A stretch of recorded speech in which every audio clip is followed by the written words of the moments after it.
लोकसभा चुनाव में जीत में और हार में कितने दिनों का फासला है?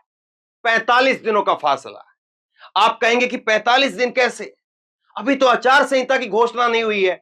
आचार संहिता की घोषणा के बाद में 45 दिन मिलते हैं। अभी तो चुनाव में करीब 150-200 दिन बाकी है। मैं कहता हूं 45 दिन बाकी।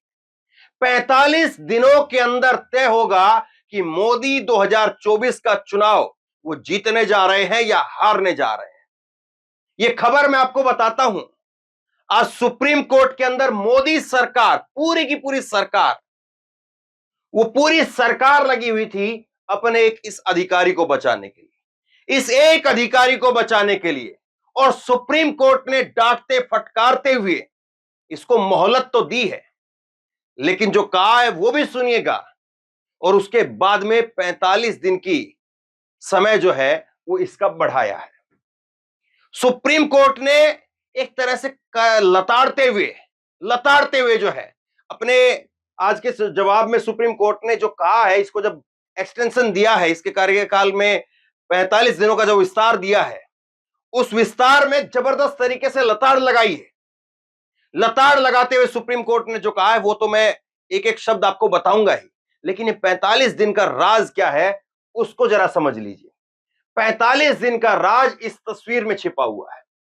इस तस्वीर में नरेंद्र मोदी है, इस तस्वीर में अमित शाह है, और इस तस्वीर में चहेते मनपसंद संजय मिश्रा ईडी के डायरेक्टर हैं। और इस तस्वीर में तमाम राजनीतिक पार्टियां हैं जो या तो उनकी फाइल जो है वो संजय मिश्रा के पास से होकर के जा चुकी है या उनके पास में फाइल है। और इस तस्वीर में एक चेहरा सबसे इंपॉर्टेंट है। राहुल गांधी का चेहरा जो है वो अब वो ईडी के लिहाज से नहीं रहा, अब वो अलग ही खेल में है, और बाकी के चेहरे जो है वो भी अलग खेल में है। ये जो चेहरा है ये यहां से, और ये एक सरकार का चेहरा है। ये चेहरा यहां से लेकर के और यहां तक जो ये एक चेहरा है, ये बिहार सरकार का चेहरा है। और बिहार सरकार के इस चेहरे को, ये जो तस्वीर है, जो 3 आदमियों की तस्वीर, एक तस्वीर मैं आपको बता रहा हूं, इसको तोड़ने के लिए 45 दिन ये टूट पाएगी तो 2024 का चुनाव उसका रुख बदल जाएगा। अगर गठबंधन बिहार का टूट गया एंड ये इंडिया में से अगर नीतीश कुमार अलग हो जाते हैं, नीतीश कुमार के ऊपर जो है वो आरोप नहीं है, लेकिन नीतीश के करीबियों पर आरोप है।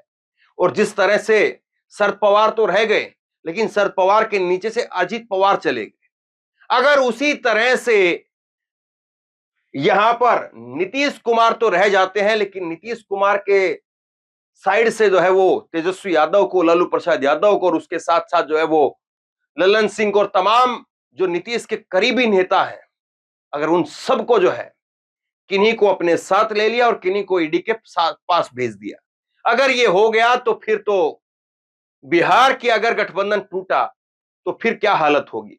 तो सोचिए जरा, ये गठबंधन जो है, यहां पर बिहार की जो तस्वीर है उसको तोड़ने के लिए क्या क्या किया जा रहा है, क्योंकि अब कोई वजह सामने नजर आती नहीं है कि ईडी का, अब संजय मिश्रा का कोई बहुत ज्यादा काम बचा है।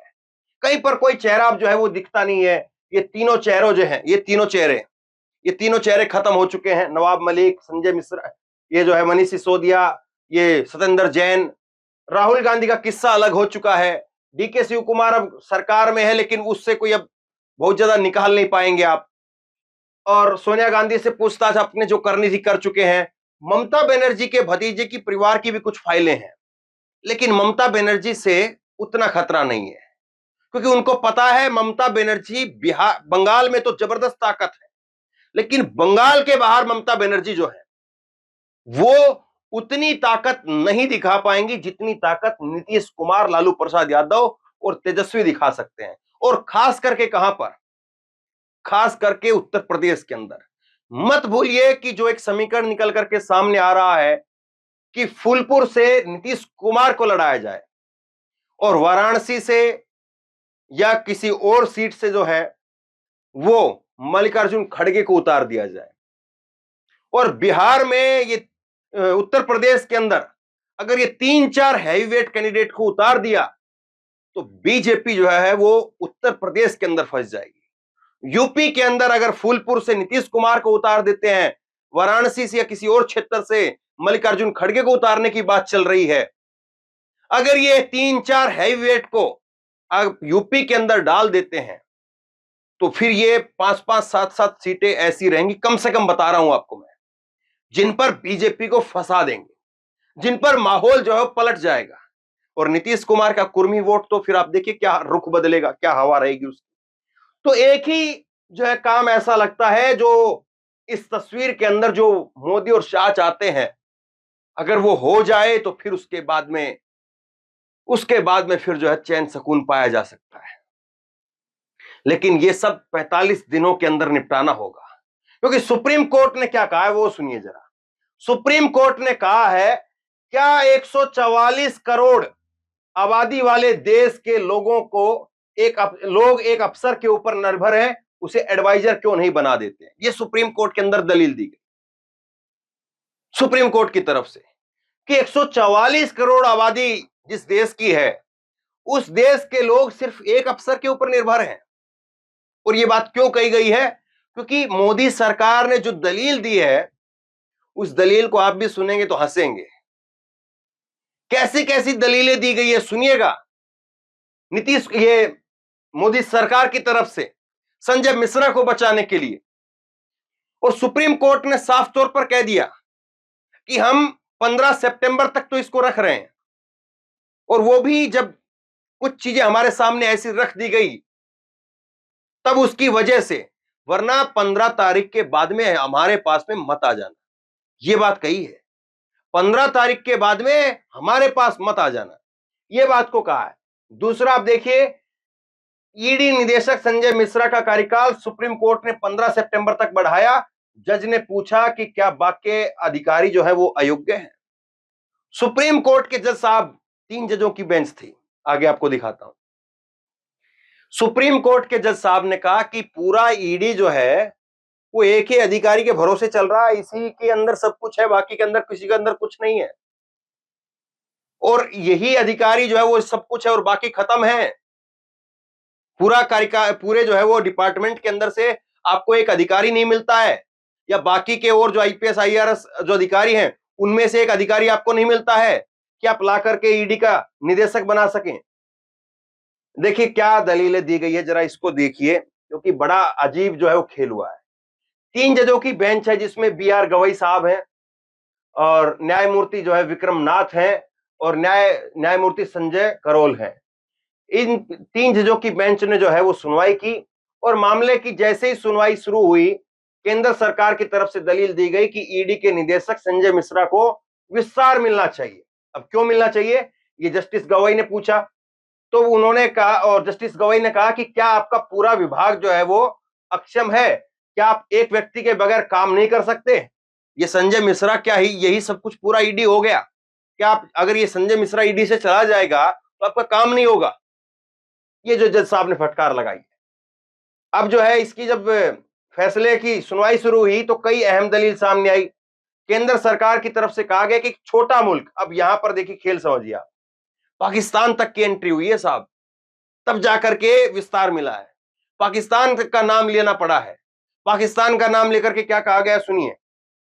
केंद्र सरकार की तरफ से कहा गया है, केंद्र सरकार की तरफ से कहा गया कि एक छोटा मुल्क, ये नाम नहीं लिया है, और मैं भी नहीं ले सकता हूं, अब सुप्रीम कोर्ट का मामला है, वरना मैं आपको बता देता।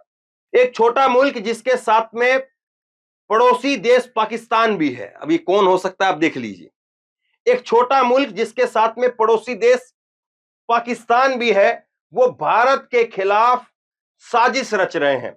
पाकिस्तान और एक छोटे देश की साजिश है कि भारत को financially action task force STF की ग्रे सूची में शामिल करा दिया जाए।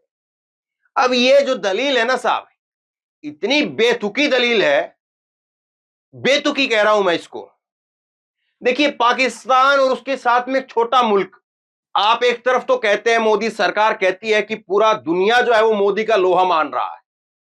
पूरी दुनिया के जितने भी प्रधानमंत्री है, राष्ट्रपति है, वो मोदी से फोन करके पूछते हैं कि ये कैसे करना है, ये कैसे करना है, ये फला जगह पर युद्ध हो गया है, उसको रुकवाना है, फला जगह पर ये हो गया, उसको वो करना है। यहां पर जो है खबरें प्लांट की जाती है कि नीतीश कुमार ना वो नरेंद्र मोदी ने जो है वो यूक्रेन के प्रधान राष्ट्रपति से बात की, फिर वो अमेरिका के राष्ट्रपति से बात की, रूस के राष्ट्रपति से बात की, इस तरह की खबरें आती हैं। तो वो सब तो आपसे पूछ करके काम कर रहे हैं जिनके पास में वीटो पावर है, अमेरिका, रूस। और आप कह रहे हैं कि हमको पाकिस्तान और उसके साथ में एक छोटा सा मुल्क और, वो मुल्क मिल करके हमारे खिलाफ साजिश रच रहे हैं। गजब की बात है ना। और कह रहे हैं कि ये दोनों मुल्क मिलकर के, पाकिस्तान और उसके साथ छोटा सा मुल्क, वो दोनों मिलकर के हमको financially action task force STF की ग्रे सूची में शामिल करा दिया जाए, ये साजिश रच रहे हैं। अब बताइए, एक चीज बताता हूं मैं आपको, कोई चोर दूसरे आदमी को चोर साबित कर सकता है?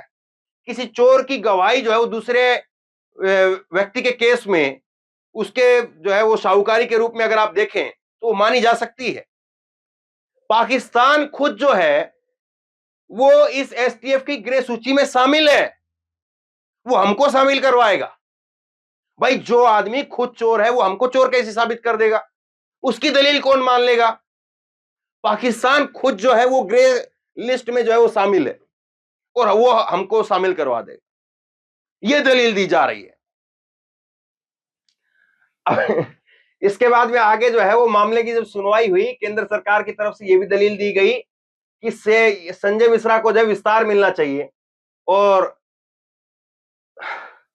ये जो है इसमें आगे जो है ये कहा, जब वो उन्होंने कहा कि आपके आपके पास में जो है एक आदमी के बगैर आपका काम नहीं चल सकता क्या, जब जज साहब ने कहा, इस पर जो है वो भारत के सॉलिसिटर जनरल तुषार मेहता ने कहा, हमें मालूम है जज साहब की परिस्थितियां थोड़ी असामान्य है। Financial action task force STF मुद्दे का संकेत पहले ही मिल चुका था। 3 नवंबर को एसटीएफ की टीम भारत का दौरा करेगी। जस्टिस गवई ने कहा कि टेरर फाइनेंसिंग मनी लॉन्ड्रिंग नहीं है। तुषार मेहता ने कहा कि नहीं नहीं, टेरर फाइनेंसिंग भी इसी का एक पार्ट है। पाकिस्तान एसटीएफ की ग्रे सूची में है। देख लिया मैंने जो बात कही थी, पाकिस्तान खुद जो है वो एसटीएफ की ग्रे सूची में है और ये कह रहे हैं कि पाकिस्तान हमको उस सूची में डलवा सकता है। गजब की बात है। जो आदमी पहले ही ब्लॉक है, एक किस्म से मैं आपको साधारण भाषा में समझाने के लिए बता रहा हूं, जो आदमी खुद ब्लॉक है वो हमको कैसे ब्लॉक करवा देगा? अभिषेक मनु सिंघवी ने कहा कि ये खराब संदेश दे रहा है कि 1.4 बिलियन की आबादी वाले देश एक अधिकारी के ऊपर निर्भर है। जो बात जो है वो मैंने कही थी, जो हेडलाइन के अंदर जो है वो अमर उजाला ने छापा है, ये सब कुछ जो है वो सुप्रीम कोर्ट के अंदर हुआ है। और उसके बाद में सुप्रीम कोर्ट ने कहा कि ठीक है, आप जो ये सारे कारण बता रहे हैं कि ये पाकिस्तान जो है वो एसटीएफ का वो हो रहा है, वो टीम जो है वो 3 नवंबर को यहां पर जो है ये करने वाली है, यात्रा विजिट करने वाली है, तो ठीक है, हम देश हित में इसको मान लेते हैं और इसको हम 15 सितंबर तक का समय दे देते हैं। 15 सितंबर तक आप इसको जो है वो सेवा में विस्तार दे दीजिए। उसके बाद में हमारे पास में मत आ जाना कि कहीं फिर से ये कहो कि साहब 15 दिन का इसको और दे दीजिए। सुप्रीम कोर्ट ने आज क्लियर कट ये कह दिया है कि 15 दिन के बाद में हमारे पास मत आना। लेकिन एक चीज मैं आपको बताता हूं, सुप्रीम कोर्ट के इतने फैसले आए, मैंने जो भी बातें थी खुल करके आपको बताई भी, लेकिन सुप्रीम कोर्ट का आज का जो फैसला थोड़ा सा अटपटा सा मुझे लगा, क्योंकि इनकी जो दलीलें हैं वो खोखली सी दलीलें दिख रही हैं। लेकिन उसके बाद में भी जो है सुप्रीम कोर्ट में जो है, सुप्रीम कोर्ट में ना जाने क्यों जो है इसकी चीजें मान ली गई। और ये सुप्रीम कोर्ट ने आज वैसे तो अपनी तरफ से सख्ती दिखाई है कि हम जो है इसको दोबारा से इसको विस्तार नहीं देने वाले हैं और दोबारा से हमारे पास में मत आ जाना। लेकिन जो ये 3 नवंबर को एसटीएफ की टीम भारत का विजिट करेगी, ये जो बात है, तो इसका मतलब ये है कि मोदी सरकार पेच फंसा करके छोड़ना चाहती है कि 15 सितंबर से 3 तारीख तक का जो है, और 3 तारीख का मतलब ये हुआ कि फिर वो विजिट करेगी, उसके जो है डॉक्यूमेंट वगैरह सबमिट किए जाएंगे, तो 10 नवंबर तक के आसपास तक का हो ही जाएगा।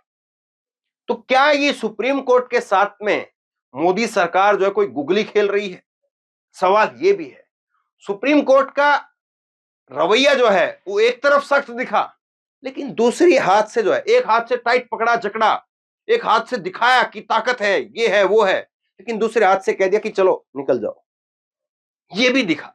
देखिए, माननीय न्यायालय का जो है सर्वोच्च न्यायालय है और सर्वोच्च न्यायालय का पूरा सम्मान, लेकिन जो बात है मैं उसको कोशिश करता हूं कि लोगों तक पूरी पहुंच जाए और लोग फिर जो है वो तय करें, क्योंकि देश की जनता जो है वो भी तो अपने आप में सबसे बड़ी अदालत है। देश की जनता ही तो जनता जनार्दन है।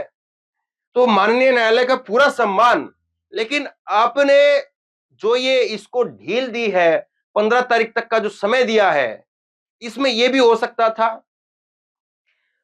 देखिए, एक चीज मैं आपको और बताता हूं, अगर सुप्रीम कोर्ट के अंदर आज मोदी सरकार जाकर के ये कहती कि हमको जो है इसका कार्यकाल पूरा करवा लेने दीजिए, तो सुप्रीम कोर्ट सरासर इसको जो है वो पहली लाइन में खत्म करके और वापस पकड़ा देता कि हम नहीं कर रहे हैं, आप सीधे सीधे कोर्ट की अवमानना कर रहे हैं, हम नहीं मानेंगे। लेकिन मोदी सरकार ने क्या किया यहां पर, उन्होंने ये किया है कि एसटीएफ का, पाकिस्तान का इधर उधर से खिचड़ी बना करके पूरा लेकर के गए कि देखिए साहब ये है, ये है, ये है, ऐसे है, पूरा ऐसे करके लेकर के गए। और उसके बाद में सुप्रीम कोर्ट ने कहा कि चलिए ये तो गलत बात है, आप लोग आ गए, आपके पास में और कोई अधिकारी नहीं है, ये है, वो है, हम देश हित में इसको जो है वो 15 तारीख तक दे रहे हैं, ये दे दिया। अब यहां पर जो है, यहां पर थोड़ा सा अचरज हुआ कि इसको आखिरकार क्यों 15 तारीख तक दिया गया, और 15 तारीख तक क्या संभावना नहीं है कि ये बिहार की जो तस्वीर है इसमें जो है वो आपको कुछ ये देखने को मिले। क्योंकि नीतीश कुमार पिछली बार जब लालू प्रसाद यादव से अलग गए थे, तो उसके बाद उस समय पर भी यही हुआ था कि नीतीश कुमार, तेजस्वी का नाम आया है और आप जो है वो अब तो अलग होना चाहिए, अब तो अपने आप से जो है इस्तीफा देना चाहिए, इस तरह की बातें शुरू हुई और फिर उसके बाद खत्म। तो क्या नीतीश कुमार के ऊपर जो है उस तरह का दबाव बनाया जाएगा, ये लालू और तेजस्वी को जो है वो तोड़ने की कोशिश होगी, नीतीश को जो है वो नीतीश अपने आप में ये समझे कि नहीं मैं अब नहीं जाऊंगा, मैं अब गया तो मेरा तो सब कुछ राजनीतिक कैरियर सब कुछ खत्म है। तो उसके सहयोगी है, जिस तरह से अजीत पवार को निकाला, दीवार में से ईंट निकालने का काम करना, तो क्या वो होगा, सवाल ये है। तो बहरहाल कोशिश की है दोनों तीनों चीजों जो है वो आपको बताने की, और आप मान करके चलिए अगर 45 दिनों के अंदर ये खेल हो गया तो 2024 का चुनाव कहां तक रुकेगा और कहां तक टिकेगा, इसको भी आप देख लीजिए। और अगर 45 दिनों के अंदर ये पूरा का पूरा जो इंडिया जो गठबंधन बना है, ये पूरा का पूरा गठबंधन अगर एकजुट ही रहा और इसमें कोई सेंधमारी नहीं हो पाई, तो फिर उसके बाद में मान करके चलिए कि चुनाव का जो रुख है वो कुछ और ही होगा। तो बहरहाल आप क्या सोचते हैं, नीचे कमेंट बॉक्स में अपनी राय लिख करके जरूर बताइए। इस वीडियो को शेयर कीजिए, लोगों तक पहुंचाइए, और इसी तरह की तमाम खबरों के लिए ऑनलाइन न्यूज इंडिया को सब्सक्राइब कीजिए, साथ में जो बेल आइकन है घंटी है उसको जरूर दबाइए, ताकि जैसे ही कोई खबर अपलोड करें उसकी नोटिफिकेशन सीधे सबसे पहले आपको मिल सके। और अगर ये वीडियो फेसबुक पर देख रहे हैं तो हमारे पेज को लाइक कीजिए, फॉलो कीजिए और इस खबर को शेयर कीजिए। धन्यवाद।